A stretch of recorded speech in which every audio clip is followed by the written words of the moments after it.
Lisez Colossiens 3,11, où il n'y a ni juif, ni grec, ni circoncis, ni incirconcis, ni barbare, ni scythe, ni esclave, ni homme libre, mais Christ est tout et en tous. Où l'on a revêtu l'homme nouveau, qui se renouvelle dans la connaissance sur l'image de celui qui l'a créé. Étudiez les textes de près. Et vous verrez qu'il s'agit de l'homme corporatif, l'Église, le corps de Christ, qui est, pour citer un autre passage, la plénitude de celui qui remplit tout en tous. Éphésiens 23. Là, dans cet homme corporatif, grec et juif ne peuvent pas coexister. Remarquez les termes. Il n'est pas dit que le grec et le juif fraternisent dans une communion bénie. Non. Les nationalités ne sont pas représentées dans l'Église. Elles ont cessé d'exister. Là.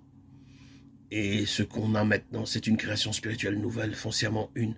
Un homme nouveau, où il n'y a ni grec, ni juif, ni esclave, ni homme libre, où toutes les distinctions terrestres sont tombées, disparues pour toujours.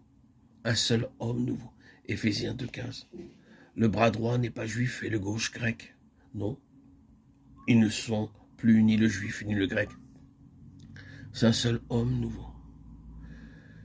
Une combinaison savamment ménagée de libristes, de nationaux, de baptistes, de méthodistes, de réformés de toutes couleurs, se tendant la main et mettant leurs différences entre parenthèses pour quelque temps.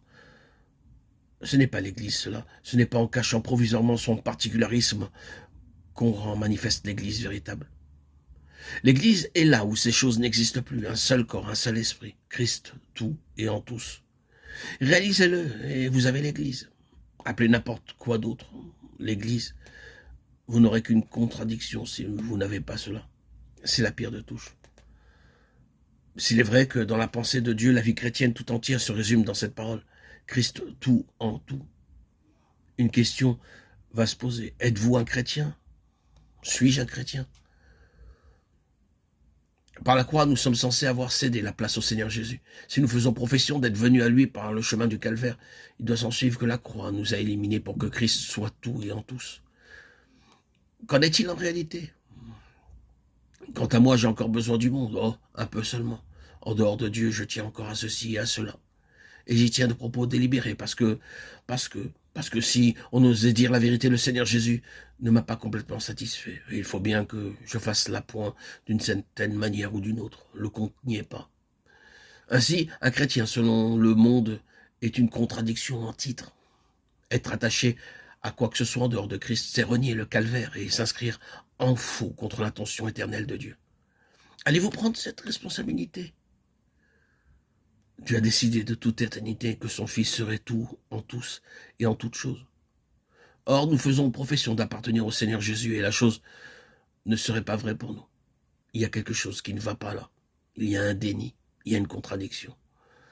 Nous opposons la pensée de Dieu, nous résistons à son plan.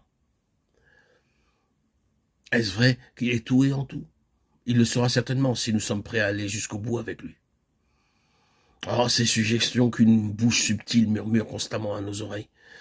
Si tu renonces à ceci ou à cela, tu vas y perdre. La vie sera moins riche pour toi qu'elle n'est maintenant et qu'elle ne pourrait l'être dans l'avenir. Tu vas au-devant de limitations telles que, pour finir, il ne te restera plus rien. Mensonge. C'est justement cela qui tient en échec les grands projets de Dieu à notre égard.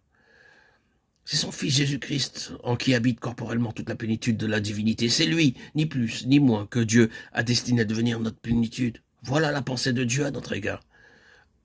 À nous toute la plénitude de Dieu en Christ. Ce n'est pas en lui tournant le dos que vous parviendrez à ce résultat.